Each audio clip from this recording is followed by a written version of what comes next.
ఆమె 2 సార్లు already job చేస్తుంటే మరి ఇటువైపు రావాలి ఎందుకు అనుకున్నాం? చిన్నప్పటి నుంచి ఇంట్లోనే ఒక ఇన్స్పిరేషన్. మా గ్రాండ్ ఫాదర్ కే కృష్ణమూర్తి గారు, ఆయన ఐఏఎస్ చేశారు. ఎన్నిసార్లు అడిగినా ఆయన ఎప్పుడు ఇండియా వదిలి రావాలనుకోరు. ఒక అటెంప్ట్ ఇవ్వు అన్న సెంటెన్స్ చిన్నప్పటి నుంచి ఎక్కడో మైండ్లో ఉండింది. ఫస్ట్ సెకండ్ రాలేనప్పుడు నిరుత్సాహం నిరాశ ఇవన్నీ వస్తుంటాయి. ఆ టైంలో మీకు మోటివేషన్ చేస్తుండే ఎవరు? అమ్మా నాన్న కాకుండా మా ఫ్రెండ్స్, మా బ్రదర్ వెనకాల తిరిగి చూడదు అలా చెప్పేవాళ్ళు. నా సర్వీసెస్లోనే ఎంతమందికో రాలేదు 8, 9 అటెంప్ట్స్కి. సో వాళ్ళని చూసాను కూడా నేను చాలా ఇన్స్పైర్ అయ్యాను. సివిల్స్ ప్రిపేర్ అని వచ్చారు, హైదరాబాద్ ఉన్నారు, అక్కడ నుంచి చేశారు. వెరీ ఆనెస్ట్గా మా పేరెంట్స్ చాలా ఖర్చు పెట్టారు నా మీద. ప్రైవేట్ ఇంజనీరింగ్ కాలేజ్కి వెళ్ళడం అన్నా ఎంబీఏ ఇన్ ఇండియా చాలా కాస్ట్లీ ఉంది. సింపుల్ ఇంత డబ్బులు ఖర్చు పెట్టించిన తర్వాత నేను అన్నీ వదిలేసి యూపీఎస్సీ ప్రిపరేషన్ అంటే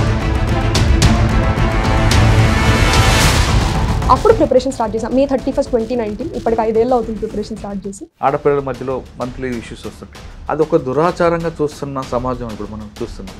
దాన్ని కూడా మార్చడానికి మీరు ఏమైనా ప్లాన్ చేస్తారా?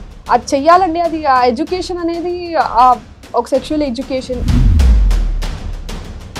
ఇంకా మైండ్ సెట్లో మార్పు ఎలా రావాలి? చాలా మంది చేస్తున్నారు, ఐఏఎస్ ఆఫీసర్స్ చాలా మంచి పనులు చేస్తున్నారు, ఎవ్రీడే న్యూస్ పేపర్లో చూస్తాం. కానీ దీన్ని ఎలా ఇంప్లిమెంట్ చేయాలన్నది కొంచెం చదవాలి. మీరు అనుకున్న గోల్ ప్రకారం తాతగారికి ఇచ్చిన మాట ప్రకారం ఉంటారా, లేదు సిస్టంలో మీరు కూడా పొల్యూట్ అవుతారు? నేను బయట చూసి వచ్చాను. నేను నా శాలరీ చెప్తున్నా 25 లక్షలు నేను జాయిన్ అయినప్పుడు. నేను ఇప్పుడు కొంటుంటే నాకు ఇంకా చాలా ఎక్కువ వచ్చేది. నాకు ఇవన్నీ కాదు, నేను మంచి పని చేయాలి, ఒక మాట అనుకుని వచ్చాను, మంచి పని చేయాలి.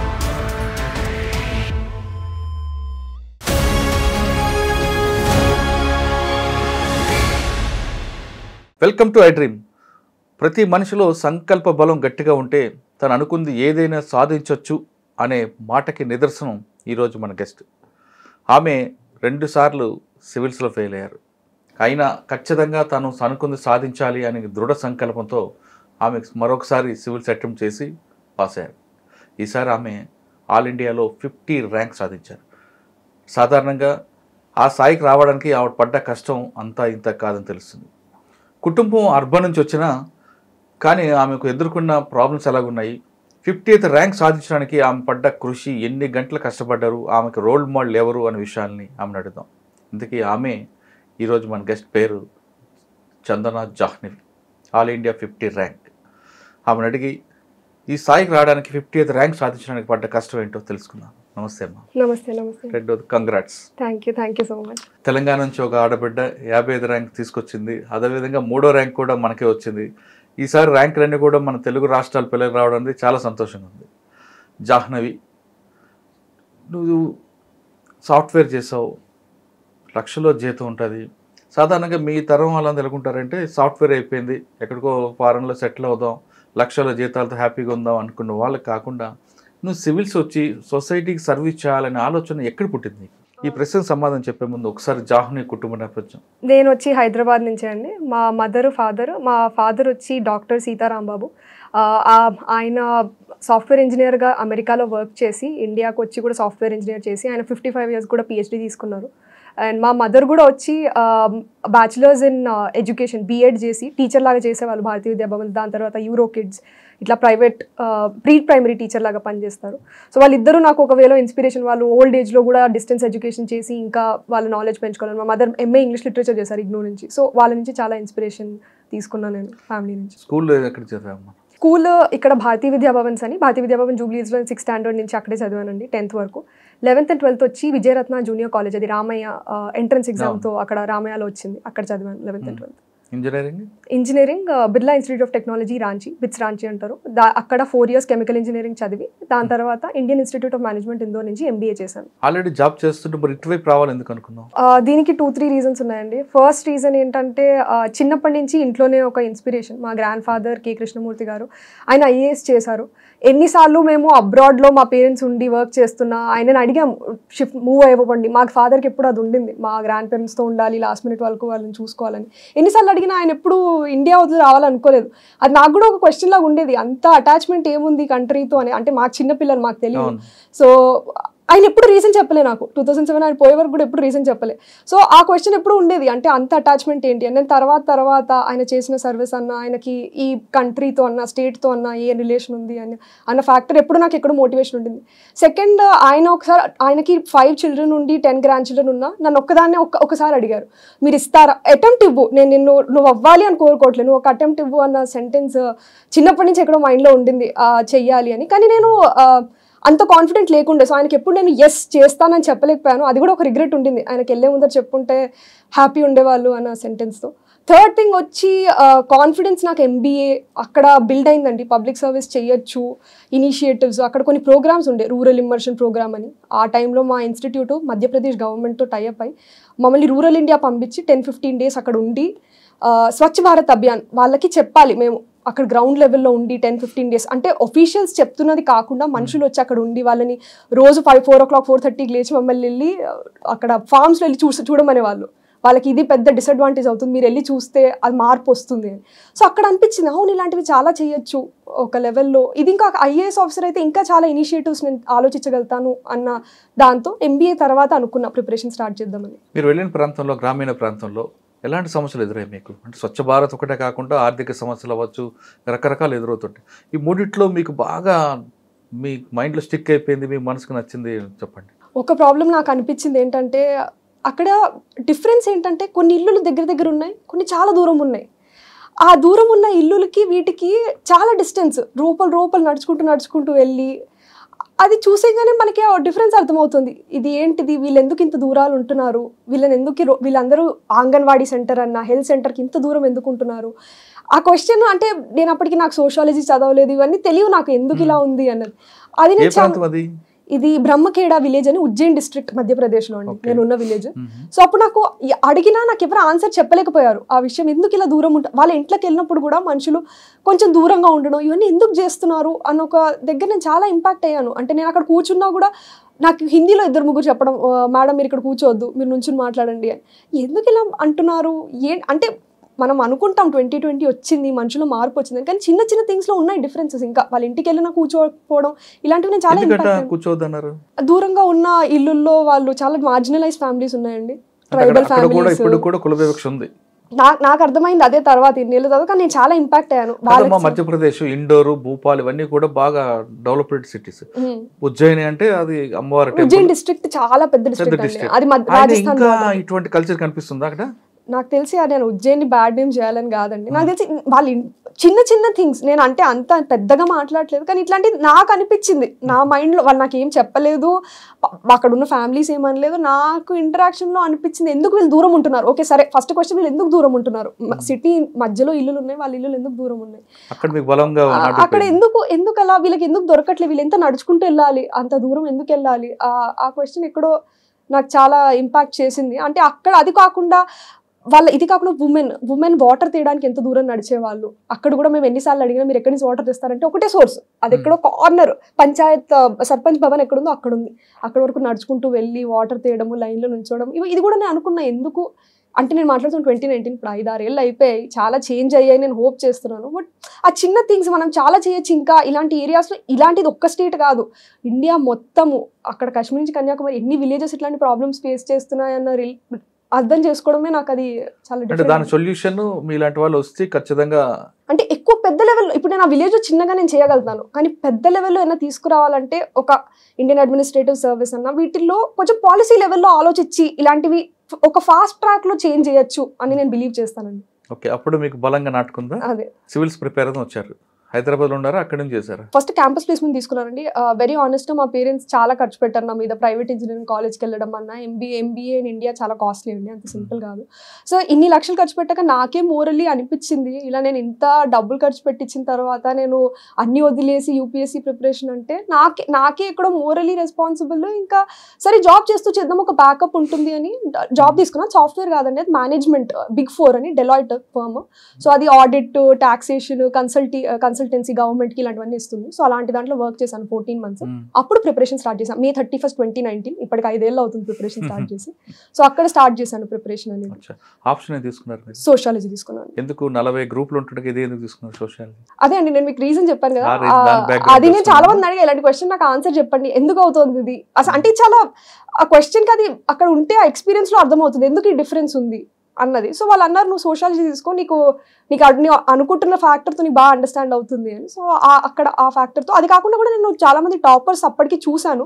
సో సోషాలజీ నుంచి ఆయు సృష్టి జైన్ దేశ్ముఖ్ మా ముందర ఇయర్ సో top 5, top 4 లో కొడుతున్నారు సోషాలజీ. మధ్యలో కొంతకాలం పబ్లిక్ అడ్మినిస్ట్రేషన్ కూడా వచ్చింది కదా, హిస్టరీ కూడా వచ్చింది కదా, మరి రెండు పక్కన పెట్టి ఇదే పెట్టుకున్నారా? అంటే మీకు కావాల్సిన సబ్జెక్ట్ నాలెడ్జ్ వస్తుందనా? అలా కూడా కాదండి, నేను జాబ్ చేస్తూ చేశాను. సో నాకు ఏమనిపించింది అంటే ఒక సిలబస్ నాకు ఇంట్రెస్ట్ ఉన్నది. పబ్లిక్ అడ్మినిస్ట్రేషన్ చాలా వాస్ట్ సబ్జెక్ట్ అండి, అది జాబ్ చేస్తూ చేయడము అనేది కొంచెం కష్టము. అది దానికి 3-4 ఏళ్ళు మనుషులు ఎఫర్ట్ పెట్టి మాస్టర్స్ చేస్తారు. హిస్టరీ కూడా అలాంటిదే అండి, కొంచెం స్ట్రాంగ్ ఇంట్రెస్ట్ ఉండాలి. నాకు జనరలిస్ట్ ఇంట్రెస్ట్ ఉంది హిస్టరీలో, కానీ ఆ లెవెల్లో డెప్త్లోకి వెళ్ళి చదివే ఇంట్రెస్ట్ లేకుండా. సో నాకు సోషాలజీలో ఉండింది అది. సో నేను అందుకే తీసుకున్నా సోషాలజీ. తీసుకున్నారు, స్టార్ట్ చేశారు. ఫస్ట్ అటెంప్ట్ లో రాలేదు. ఫస్ట్ అటెంప్ట్ లో కూడా వచ్చిందండి నాకు. 3 attempts లో వచ్చాయి సర్వీసెస్. అంటే అనుకున్న ఐఏఎస్ రాలేదు, ఆవేలో ఫెయిల్ అయ్యాను కానీ బట్ 3 attempts నాకు సర్వీసెస్ వచ్చాయి. 3 attempt లో కూడా 3 attempts లో సర్వీసెస్ వచ్చాయి. సోషాలజీ 3 attempts సోషాలజీ, 3 attempts లో ఒక డిఫరెంట్ సర్వీస్ వచ్చింది. ఇండియన్ కార్పొరేట్ లా సర్వీస్ వచ్చింది. Second Indian revenue service income tax. Third IAS వస్తుంది అంటే ఐఏఎస్ కోసం మీరు 2 attempt మొదలుకున్నారు. అంటే రాసి వాటిలో ట్రైనింగ్ కూడా చేశాను నేను. ట్రైనింగ్ చేసి మూవ్ అయ్యి ఇప్పుడు ఐఏఎస్ వస్తుంది అంటున్నాను నేను. ఇంకా అవ్వలేదండి, అది రావాలి. ర్యాంక్ వచ్చింది 50 వచ్చింది అంటే అది పేపర్ మీద ఐఏఎస్ అని వచ్చేవాడుకు నేను చెప్పుకోకూడదండి అట్లా. కానీ ర్యాంక్ 50. ఫస్ట్ టైం ఎంత వచ్చింది ర్యాంక్ మీకు? ఫస్ట్ టైం నేను రిజర్వ్ లిస్ట్ 1, అంటే నా ర్యాంక్ మెయిన్ లిస్ట్ ఒకటి వస్తుంది, దాని తర్వాత రిజర్వ్ లిస్ట్ అని సెకండ్ లిస్ట్ అనౌన్స్ చేస్తారు. ఆ రిజర్వ్ లిస్ట్ లో నేను 1, అంటే నా ర్యాంక్ ఆల్మోస్ట్ ఈక్వల్ టు 344 అయ్యారు. సెకండ్ లో 313. ఇక్కడ మీరు 3 attempts చేశారు కదా, ప్లాన్ బి పెట్టుకున్నారా? నేను జాబ్ చేసి వచ్చా కాబట్టి నాకు ఒక ప్లాన్ బి ఎప్పుడు ఉండింది, తిరిగి కార్పొరేట్ కి అదే సాలరీలో వెళ్ళిపోవచ్చు. అంటే మా ఫ్రెండ్స్ అందరూ ప్రమోషన్స్ తీసుకుని ముందర ఉన్నా, నేను అట్లీస్ట్ ఆ సేమ్ సాలరీలో వెనకాల తిరిగి వెళ్ళొచ్చు, నాకు ప్లాన్ బి ఉండింది. 2 attempt లో కాలేదు, 3వ attempt లో వచ్చారు. 3వ attempt లో మీరు మెయిన్స్ అయిన తర్వాత ఇంటర్వ్యూకి వెళ్ళినప్పుడు అప్పటికే మీకు దీంట్లో మైనస్లు ప్లస్లు తెలిసి ఉంటాయి కాబట్టి మంచి కాన్ఫిడెన్స్ లెవెల్స్ వెళ్ళుంటారు. అదే బిల్డప్ లో వెళ్ళారా, లేదా అక్కడ వెళ్ళిన తర్వాత ఇదేందా ఈసారి ఎలాగొచ్చిందని అనిపించిందా? ఎప్పుడు షూర్ గా వెళ్ళలేమండి. నాకు 2 attempts తర్వాత అర్థమైంది ఏంటంటే ఆ లక్ ఎలిమెంట్ ఉంటుంది అని. నేను ఎంత ప్రిపరేషన్ తో వెళ్ళినా లక్. సో ఫస్ట్ టైం నేను వెళ్ళినప్పుడు చాలా స్ట్రెస్ తీసుకున్నా. అంటే అప్పుడే జాబ్ వదిలేసా, నాకు తెలుసు ఇంకా జాబ్కి వెళ్ళొచ్చు తిరిగి అని. కానీ అనుకున్నా 24-25 నా మంచి ఏజ్, బెస్ట్ ఏజ్, ఈ అటెంప్ట్ లో అవ్వాలి అని. ఆ అటెంప్ట్ లో 160 వచ్చింది ఇంటర్వ్యూలో. ఆ అటెంప్ట్ లో 30 మార్క్స్ వచ్చుంటే నాకు తెలిసి నాకు ఐపీఎస్ పక్కా టాప్ 100 ర్యాంక్ వచ్చేసేది. సో ఆ అటెంప్ట్ లో నేర్చుకున్నది ఏంటంటే నువ్వు ఎంత ప్రిపేర్ అయినా ఆ ఎలిమెంట్ ఆ డే నీకు లక్ కొంచెం ఉండాలి అని. సో నెక్స్ట్ అటెంప్ట్ ఇచ్చినప్పుడు ఇంటర్వ్యూ అసలు అనుకోలే, నేను రిటర్న్ బాగా రాశాను, ఈసారి ఇంటర్వ్యూలో ఎంత 160 వచ్చినా నాకు అయిపోతుంది అనుకున్నా. కానీ అసలు రిటర్న్ పోయింది, నాకు ఇంటర్వ్యూలో 190 వేశారు. సో అప్పుడు అనిపిస్తుంది ఓకే లక్ ఎలిమెంట్ కొంచెం కావాలి.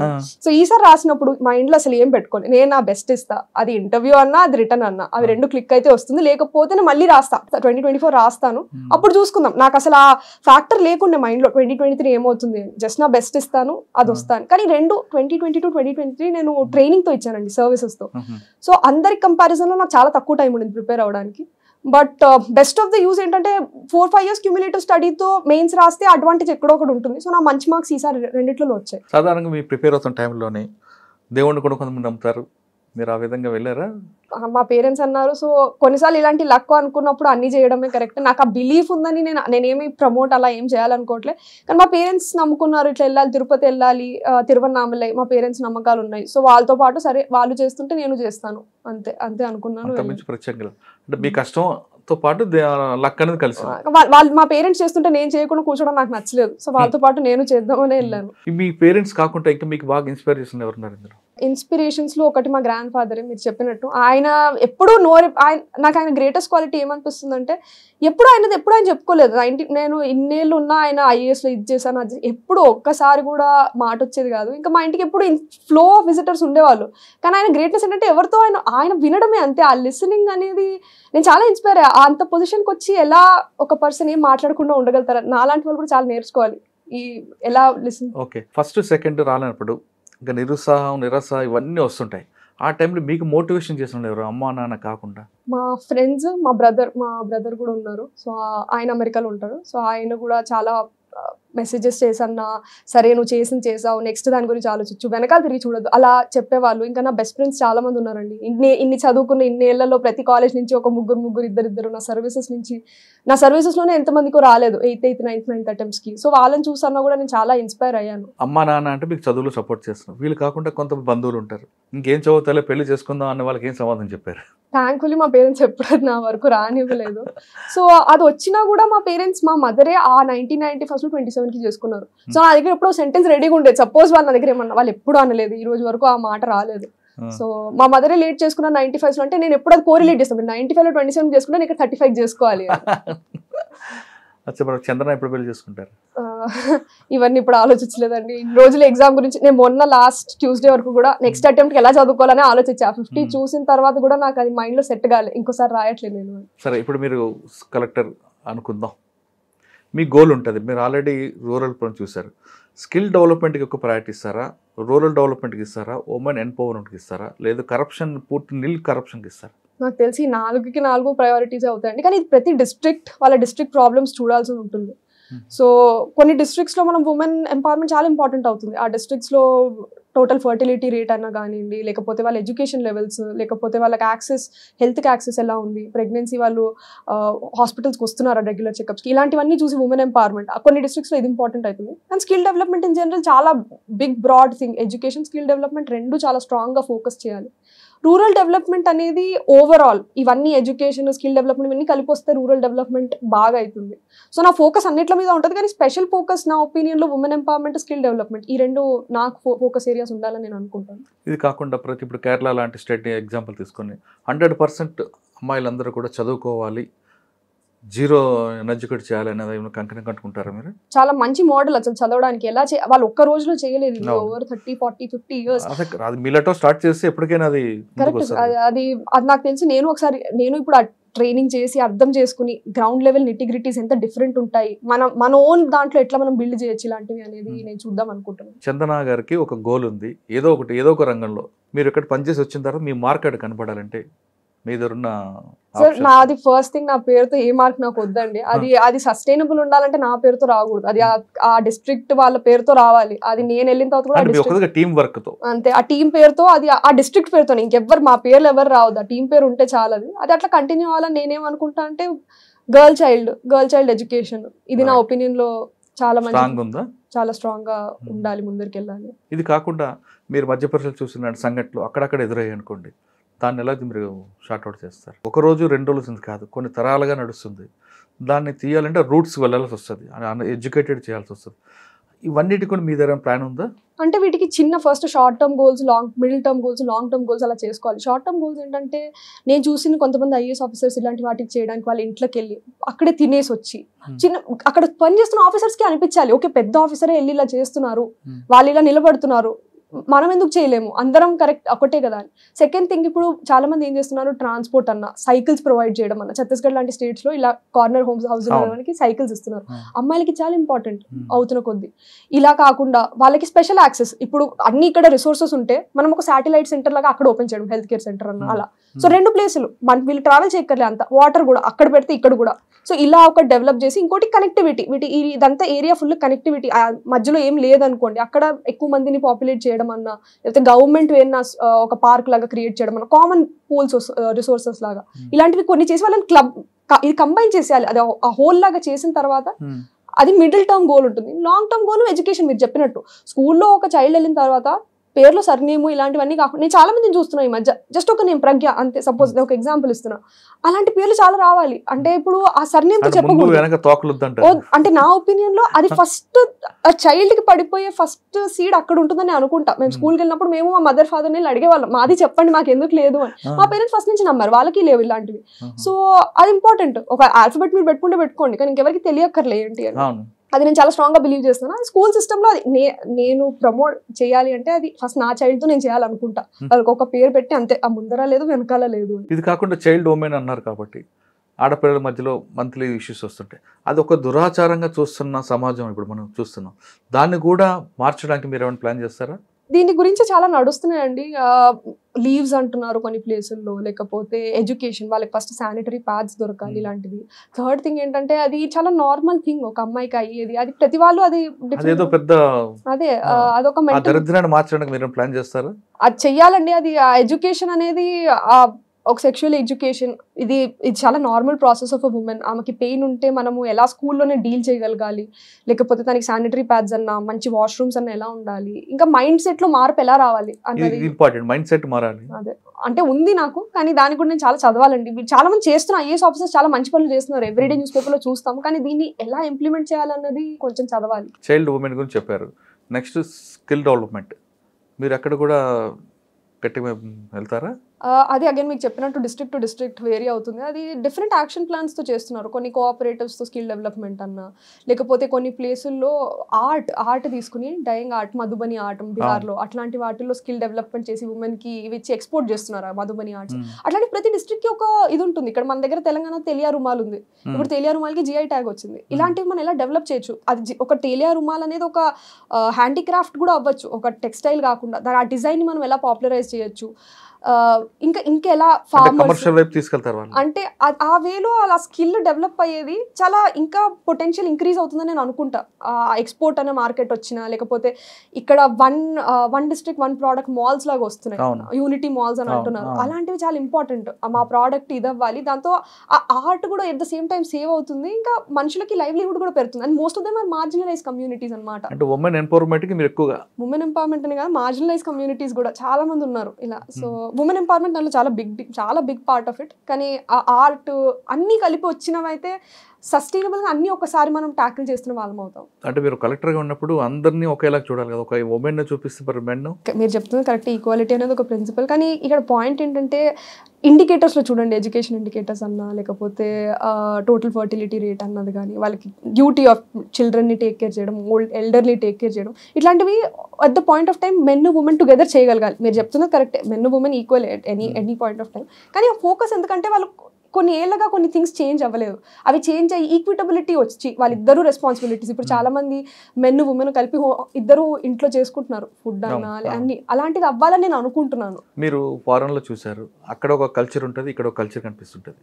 ఆ కల్చర్ని ఇక్కడ ఇంప్లిమెంట్ చేద్దాం అనుకుంటున్నారు ఏమైనా, ఎక్స్పోర్ట్ చేసే ఐడియాస్ని? చూడండి, గుడ్ బ్యాడ్ ఉంటాయి. సో కొన్ని గుడ్ తీసుకోవచ్చు. నేను వాళ్ళు ఏమి ఇంపోర్ట్ చేయాలని ఏమి అనుకోవట్లేదు. మన సొసైటీ గ్రాడ్యువల్గానే పిక్ చేస్తుంది, నేనేమి ఇంపోర్ట్ చేయాలనుకోవట్లేదు. కానీ సర్టన్ థింగ్స్ వాటిలో గుడ్ ఉన్నాయి. ఆ బ్యాడ్ తీసుకోకుండా గుడ్ మనం ఏముందంటే మనకి వాళ్ళకి కల్చర్లో వాళ్ళది బ్యాడ్ ఏంటి, వాళ్ళ గుడ్ ఏంటి? నా ఒపీనియన్లో వాళ్ళ బ్యాడ్ ఏంటంటే ఒక లెవెల్ ఆఫ్ హోమోజనైజేషన్. అంటే వాళ్ళ ఒకటే లాంగ్వేజ్ ఇంగ్లీష్. ఇప్పుడు ఆ ఇంగ్లీష్ అనేది అన్ని ప్లేసుల్లో ఉంది. అది గుడ్, కొంతమంది గుడ్ లాగా చూడొచ్చు, మన కల్చర్ పోకూడదు అట్ ద సేమ్ టైం. అదొక వేలో బ్యాడ్. సెకండ్ థింగ్, వాళ్ళ దగ్గర కూడా ప్రాబ్లమ్స్ ఉన్నాయి. ఇప్పుడు మన అమెరికా లాంటి కంట్రీస్ చూస్తే గన్ వైలెన్స్ ఉంది, ఇవన్నీ ఉన్నాయి. సో వాళ్ళ దగ్గర ఉన్న ఇన్హరెంట్ ప్రాబ్లమ్స్ వాళ్ళ దగ్గర ఉన్నాయి. రేస్ డిస్క్రిమినేషన్ అంటారు, వాళ్ళ దగ్గర బ్యాడ్ ప్రాబ్లమ్స్ ఉన్నాయి. గుడ్ ప్రాబ్లమ్స్ వచ్చి వాళ్ళు ఒక వేలో ఈక్విటబుల్ ఎడ్యుకేషన్ చేయగలిగారు. 100% లిటరసీకి యాక్సెసిబుల్ అఫోర్డబుల్ ఎడ్యుకేషన్ చేయగలిగారు. At least first to 10th standard. Universities వాళ్ళకు కూడా చాలా కాస్ట్లీ, కానీ అట్లీస్ట్ ఆ 10th వరకు అందరికీ, హోమ్లెస్ చిల్డ్రన్కి కూడా దొరుకుతాయి, నార్మల్ చిల్డ్రన్కి కూడా దొరుకుతాయి. అలానే హెల్త్, కొన్ని కంట్రీస్ యూకే లాంటివి ఫుల్ హెల్త్ ఇన్సూరెన్స్ ఉన్న సిస్టమ్స్ ఉన్నాయి, ఎవరికైనా యాక్సెస్ ఉంటుంది వెళ్ళడానికి. సో ఇలాంటివి. లేదా స్కిల్ డెవలప్మెంట్, యాక్సెస్ చాలా ఈజీ. ఇప్పుడు ఏదైనా స్కిల్ నేర్చుకోవాలనుకుంటే వాళ్ళు ఇమీడియట్గా నేర్చుకోగలుగుతారు, యాక్సెస్ ఆన్లైన్ రిసోర్సెస్ అన్నా ఏదన్నా. సో ఇలాంటివి కొన్ని మనం తీసుకురావాలి మన కంట్రీలో కూడా. ఇవన్నీ చేస్తుంటారు. ఒక స్టేజ్కి వచ్చిన తర్వాత చాలామంది ఒక మంచి జిల్తో దిగుతారు.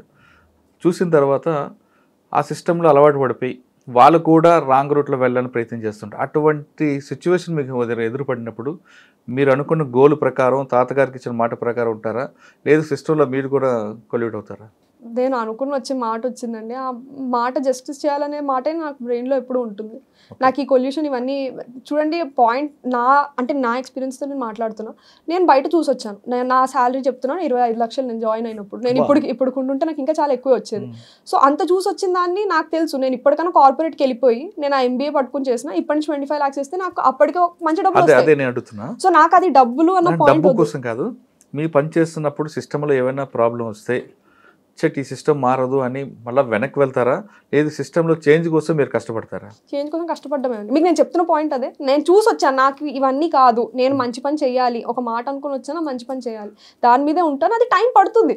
అంటే ఒక్క రోజులో నేను అనుకున్నట్టు అవ్వదు. నా ముందర కూడా చాలా మంది హార్డ్ వర్కింగ్ సివిల్ సర్వెంట్స్ వచ్చారు, వాళ్ళ నుంచి నేను చాలా లెసన్స్ తీసుకుని ముందరికి వెళ్తాను. కానీ కరప్షన్ అనేది మన ఇండియాలో ఇన్బిల్ట్ అయి ఉంది కదమ్మా, మరి ఎలా చేస్తాము? నా ఒపీనియన్లో చాలా చేంజ్ అయిందండి. కరప్షన్ అనేది చాలా చేంజ్ అయిందని నేను నమ్ముతాను. అంటే మన దగ్గర కరప్షన్ అంటే పట్టించుకోరు కదా. అవును వాడు తిన్నాడు అనే భావం తప్ప మీరు మిగతా కంట్రీ లాగా దాన్ని సీరియస్గా తీసుకోరు కదా. నా ఒపీనియన్ మైండ్ సెట్ చాలా చేంజ్ అవుతుందండి.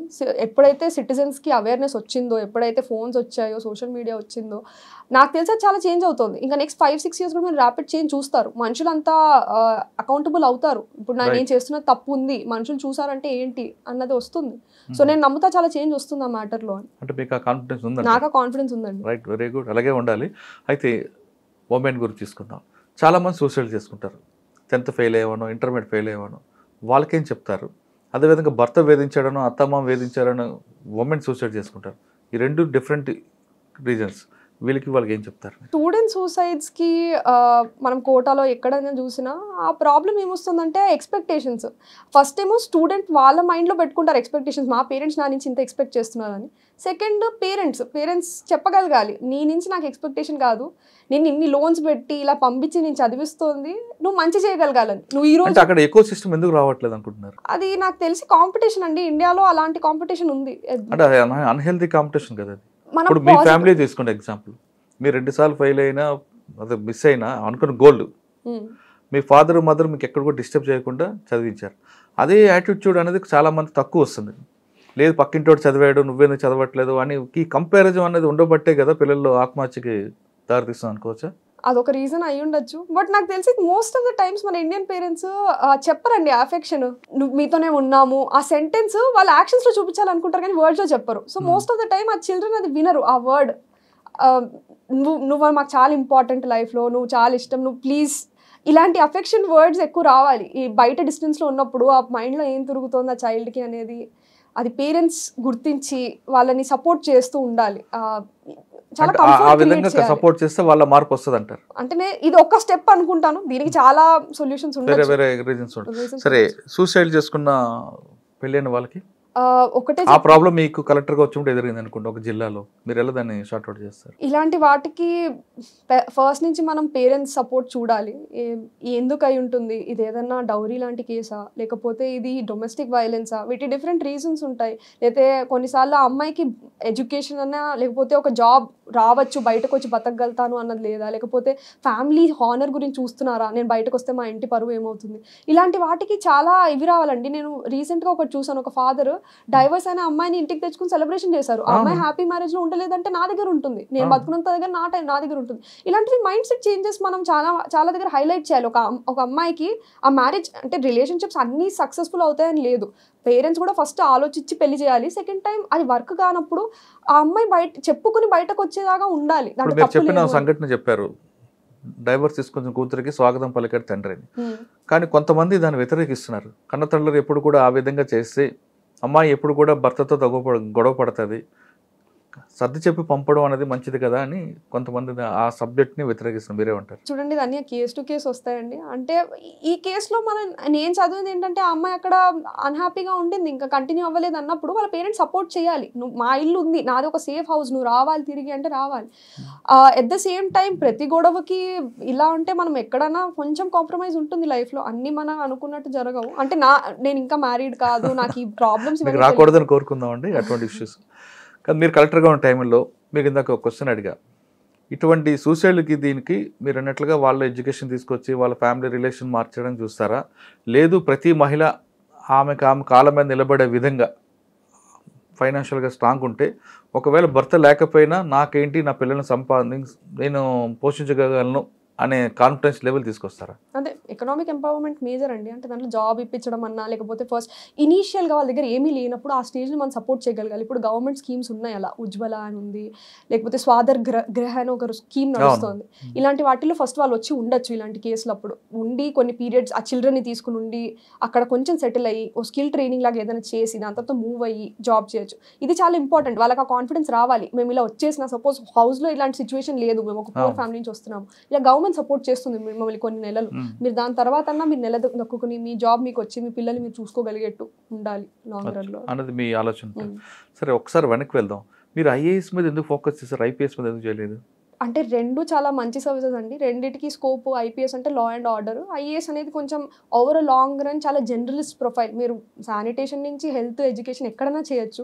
సో ఇది ఒక ఇన్స్పిరేషన్ ఉంటుంది. అంటే నేను చదివిన ఎడ్యుకేషన్ అన్న, నేను 10th క్లాస్లో కూడా ఆల్రౌండర్. నేను బుక్స్ చదివేదాన్ని, మ్యూజిక్ పాడేదాన్ని, డాన్స్, ఒలింపియాడ్స్ని అన్నీ చేసేదాన్ని. నేను బెస్ట్ ఆల్రౌండర్ కూడా స్కూల్లో. అంటే నేను అన్నిట్లోనూ బెస్ట్ కాదు అసలు, కొంచెం కొంచెం కొంచెం కొంచెం అంటే just above average in everything. So అలా అదే నేను 11th అన్న, నేను ఇంజనీరింగ్కి వెళ్ళినప్పుడు కూడా మ్యూజిక్ క్లబ్ అన్న, debating club, quizzing club, news and publication society, అంటే చిన్న డిఫరెంట్ యాక్టివిటీస్. నాకు అలా టైం ఎడ్యుకేషన్ అంటే నేను ఎడ్యుకేషన్లో కూడా అకాడమిక్స్ వెరీ గుడ్, నేను వన్ ఆఫ్ ద టాప్. అన్నిట్లతో పాటు ఎడ్యుకేషన్ బాగుండాలి. ఇలానే ఎంబీఏకి వెళ్ళినప్పుడు కూడా ఇదే చేశాను నేను. అక్కడ కూడా ప్లేస్మెంట్స్ చూసుకోవడం అన్న. సో ఎంబీఏ కూడా నాకు జనరల్ మేనేజ్మెంట్, అంటే ఒక హెచ్ఆర్ కాదు, ఒక ఆపరేషన్స్ కాదు, ఒక మార్కెటింగ్ కాదు, అన్నీ కలిపి చేయాలని. ఆప్షనల్స్ని ఎలా తీసుకున్నా కూడా, సోషాలజీ కూడా ఒక జనరలిస్ట్ సబ్జెక్ట్. సో నా ఫోకస్ అంతా జనరలిస్ట్ అవ్వాలి, ఒక స్పెషలైజేషన్ కాకుండా జనరలిస్ట్ వర్క్ ప్రొఫైల్ నాకు ఉండాలి అని కోరుకుని నేను ఐఏఎస్ అనుకున్నాను. జర్నలిస్ట్ కూడా అవ్వచ్చు కదా, ఎప్పుడైనా వస్తే ఎంఏ చేస్తానేమో అండి. అంటే నేను చాలా ఓపెన్ ఉన్నాను ఇలాంటి ఐడియాస్కి. అంటే ఐపీఎస్ అయి ఉంటే మీకు డైరెక్ట్ పబ్లిక్తో ఇంటరాక్ట్ ఉంటుంది. అక్కడ ఒక అమ్మాయికి కానీ అబ్బాయికి కానీ అన్యాయం జరిగితే మీరే డైరెక్ట్ డీల్ చేయొచ్చు కదా. కానీ ఐఏఎస్ అనుకుంటే ఒక స్టేజ్లో ఆగిపోతుంది కదా. నా ఒపీనియన్లో ఐఏఎస్ అనేది ఆగిపోతుంది, అది ఆ పాలసీ సెట్టింగ్లో ఇంకా ఎక్కువ ఆలోచిస్తుంది. అంటే ఇప్పుడు కలెక్టర్ వరకు మీకు పబ్లిక్తో ఇంటరాక్ట్ ఉంటుంది, తర్వాత క్రమేపీ తగ్గిపోయి వస్తుంది. కానీ ఐపీఎస్ అనుకుంటే మీరు ఫస్ట్ ఏఎస్పీ దగ్గర నుండి సిపి వరకు మీకు ఎక్కడో పబ్లిక్తో ఇంటరాక్ట్ అవుతారు కదా. అది కూడా కరెక్టే అండి. అంటే అది కూడా ఒక మంచి ఆపర్చునిటీ. అంటే వచ్చుంటే నేను ఐపీఎస్ కూడా తీసుకుని చేసేదాన్ని, కానీ నాకు ఐఏఎస్ వచ్చింది కాబట్టి మోర్ దెన్ సాటిస్ఫైడ్. ఫైనల్గా చెప్పండి, ఇప్పుడు వస్తున్న జనరేషన్లో అందరూ కూడా ఐఏఎస్ అవ్వాలి, ఐపీఎస్ అవ్వాలి అనుకుంటారు, కానీ దేవుడు దండం పెడతారు, చదవకుండా ఉంటారు ఒకరు. కొంతమంది ఆ ట్రస్ట్కి భయపడిపోయి కొంతమంది ఆగిపోతుంటారు. కొంతమంది రాలేదు కదా అని ఇన్సల్ట్ ఫీల్ అయ్యి రకరకాల స్టెప్స్ తీసుకుంటారు. ఈ 3 కేటగిరీ ఉన్న వాళ్ళకి మీరు ఇచ్చే మెసేజ్? కేటగిరీస్ నాకు సరిగ్గా రిజిస్టర్ కాలేదు, కానీ ఫస్ట్ కేటగిరీ ఏంటంటే ఎవరు అనుకుంటారు దానికి పని చేయరు అనేది. దానికి గుర్తుపెట్టుకోవాలండి, అది పని చేయకపోవడం అనేది డిఫరెంట్ రీజన్స్ కావచ్చు. ఇప్పుడు 11th and 12th standard person చదవడం మొదలెడితే ఐఏఎస్ ఐపీఎస్కి నా ఒపీనియన్లో అది లాంగ్ డ్రాన్ ప్రాసెస్. ఆ మోటివేషన్ సస్టైన్ చేయడం కష్టం. అదే ఒక బ్యాచిలర్స్ వచ్చి ఫస్ట్ సెకండ్ ఇయర్లో మీరు బుక్స్ తీసుకుని చదివితే మీకు కంటిన్యూస్గా చేయగలుగుతారు.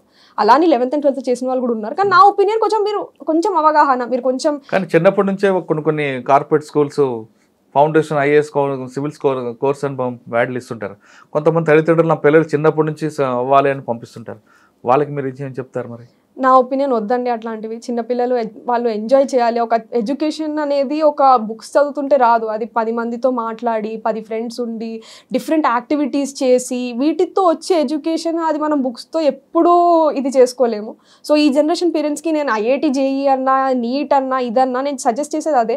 వాళ్ళకి ఆ ఎడ్యుకేషన్ అనేది అది హోలిస్టిక్ ఉండనివ్వండి, వాళ్ళు డిఫరెంట్ యాక్టివిటీస్ చేయగలగాలి, వాళ్ళకి ఆ స్కోప్ ఉండాలి. ఏది చేసినా ఆ క్రియేటివ్ యాక్టివిటీస్తో చేసి వచ్చే ఆ మైండ్ డెప్త్ అనేది, ఆ కాన్సన్ట్రేషన్ అనేది చాలా డిఫరెంట్. ఇప్పుడు డాన్స్ యాక్టివిటీకి వెళ్ళినా, జిమ్కి వెళ్ళినా పిల్లలు నేర్చుకుంటుంది ఇంకోటి, దాంతో ఆ స్ట్రెస్ అనేది చాలా పోతుంది. ఇలాంటి యాక్టివిటీస్ నేను చాలా ప్రమోట్ చేస్తాను. పేరెంట్స్ ఇప్పుడు ఒక ఫ్రేమ్లో పెట్టారు కదా, మా పిల్లలు, మా పక్కింటి వాడు ఇది చదివాడు కదా నువ్వేదే చదవాలి, మా బంధువులు కలెక్టర్ అయ్యాడు నువ్వే అవ్వాలి, ఈ ప్రెజర్ని వాళ్ళని ఎలాగ ఓవర్కమ్ చేయాలి మరి? ఇది పేరెంట్స్ వైపు నుంచి కంపారిజన్ మానాలా, లేదా పిల్లలకి ఫ్రీడమ్ ఇచ్చి చదివించాలా? రెండు, మీరు చెప్పినట్టు 2 జరగాలి. ఫస్ట్ పేరెంట్స్ కూడా ఆలోచించాలి. అంటే ఎందుకు నా డ్రీమ్ వీళ్ళు చేయాలి, నేను చేయాల్సింది ఏంటి, వీళ్ళ డ్రీమ్లో నేను సపోర్ట్ చేయగలగాలి. ఇలాంటివి ఎన్ని స్టోరీస్ వస్తున్నాయి. పేరెంట్స్ వెనకాల నిలబడి నువ్వేం చేస్తావంటే మేము అది సపోర్ట్ చేస్తాము, అది ఏదో అవసరం లేదు, అది నార్మల్ ఫోటోగ్రఫీ అవ్వచ్చు, అలాంటివి చాలా రావాలి. పేరెంట్స్ అలాంటి పేరెంట్స్ మనం ప్రమోట్ చేయాలి, ఇలా ఆలోచించే parents. At the same time children కూడా వాళ్ళకి వాళ్ళ ఏది యాక్టివిటీ ఉందో వాళ్ళు కాన్ఫిడెంట్గా నేను ఇది చేస్తాను, నేను దీంట్లో సక్సీడ్ అవుతా, ఇది చేస్తే నా కాన్ఫిడెన్స్తో పేరెంట్స్కి 10 సార్లు 20 సార్లు వినకపోతే 30 సార్లు చెప్పగలిగినప్పుడు పేరెంట్స్కి కూడా కాన్ఫిడెన్స్ వస్తుంది, ఆ చైల్డ్ కాన్ఫిడెన్స్ చూసి. సో ఇద్దరు సైడ్లో అది రావాలి.